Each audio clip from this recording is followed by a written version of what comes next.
당의 위기에 대처하는 국민의힘의 방식, 일단 혁신위를 띄우는 겁니다. 자, 하지만 그 전에 최재형 혁신위도 그랬고 민주당의 김은경 혁신위도 거의 실패로 끝났습니다. 혁신위 한계가 반드시 존재를 하는데, 자, 그렇다면 혁신위원장을 누가 맡느냐도 굉장히 중요한 상징적 의미가 있겠죠. 자, 글쎄요. 아침에 윤희석 선임 대변인이 기자들과 만나서 이렇게 얘기했습니다. 주말까지 인선을 끝내고 월요일에 출범 목표, 당과 현역, 전직 의원 포함해서 각계각층에서 물색하고 있고 또 두루 추천받아서 후보군이 많이 있다 이렇게 얘기하고 있는데, 자, 혁신위원장 최진봉 교수님, 글쎄 혁신위원장이 누구냐도 좀 의미가 있을 것 같은데 어떻게 보십니까? 당연히 의미가 있을 수 있죠. 그러니까 예를 들면 지금 혁신위원장이 어떤 사람이 돼야 되겠어요? 가장 대표적인 사례는 비윤계가 돼야 되는 거예요.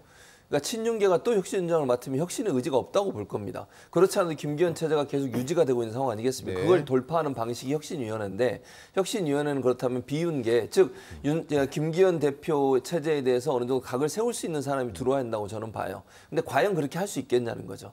지금 이 강서구청장 보궐선거 이후에 대통령실이나 국민의힘의 대응을 보면 그럴 생각이 거의 없는 것으로 보여져요, 저는. 그러니까 쇄신과 변화라고 하는 부분에서 말은 그렇게 하지만 실제적으로는 행동으로 옮길 가능성과 생각은 아예 없다.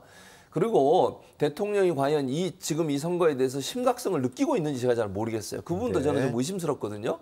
윤석열 대통령 입장에서는 뭐 이 정도 선거 가지고 뭐 이렇게 좀 심하게 행동을 해라고 하는 생각을 하지 않냐 하는 의심이 들 정도입니다. 그렇다고 하면 과연 정말 각을 세우면서 대통령실에 쓴소리도 할 수 있고 김기현 대표와 각을 세우면서 체제까지는 아니더라도 혁신과 쇄신을 이끌어낼 수 있는 사람을 혁신위원장으로 앉히겠느냐?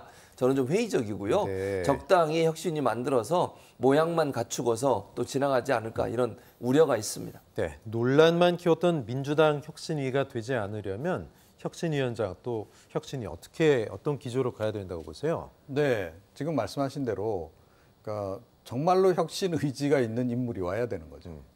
그래서 예를 들어서 뭐 당내 인사라고 해서 저는 뭐 꼭 배제할 필요는 없다라고 생각하거든요. 유승민 전 의원 정도를 여기 혁신위원장으로 모신다 그러면 아마 국민들이 그 혁신 진정성을 믿어줄 겁니다.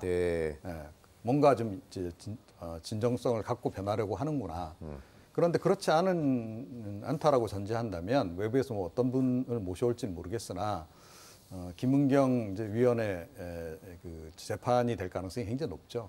결국은 이제 친윤, 그러니까 윤석열 대통령과 인연이 있는 아무가 와서 이제 친윤 혁신위를 하면서 뭐 혁신 정말 근본적인 혁신을 하는 그런 방안을 내놓지도 못할 뿐만 아니라 설령 내놓더라도 또 현 지도부가 다 이제 거부해버리는 그런 식의 어떤 상황으로 이제 갈 가능성이 굉장히 높다 이렇게 생각합니다.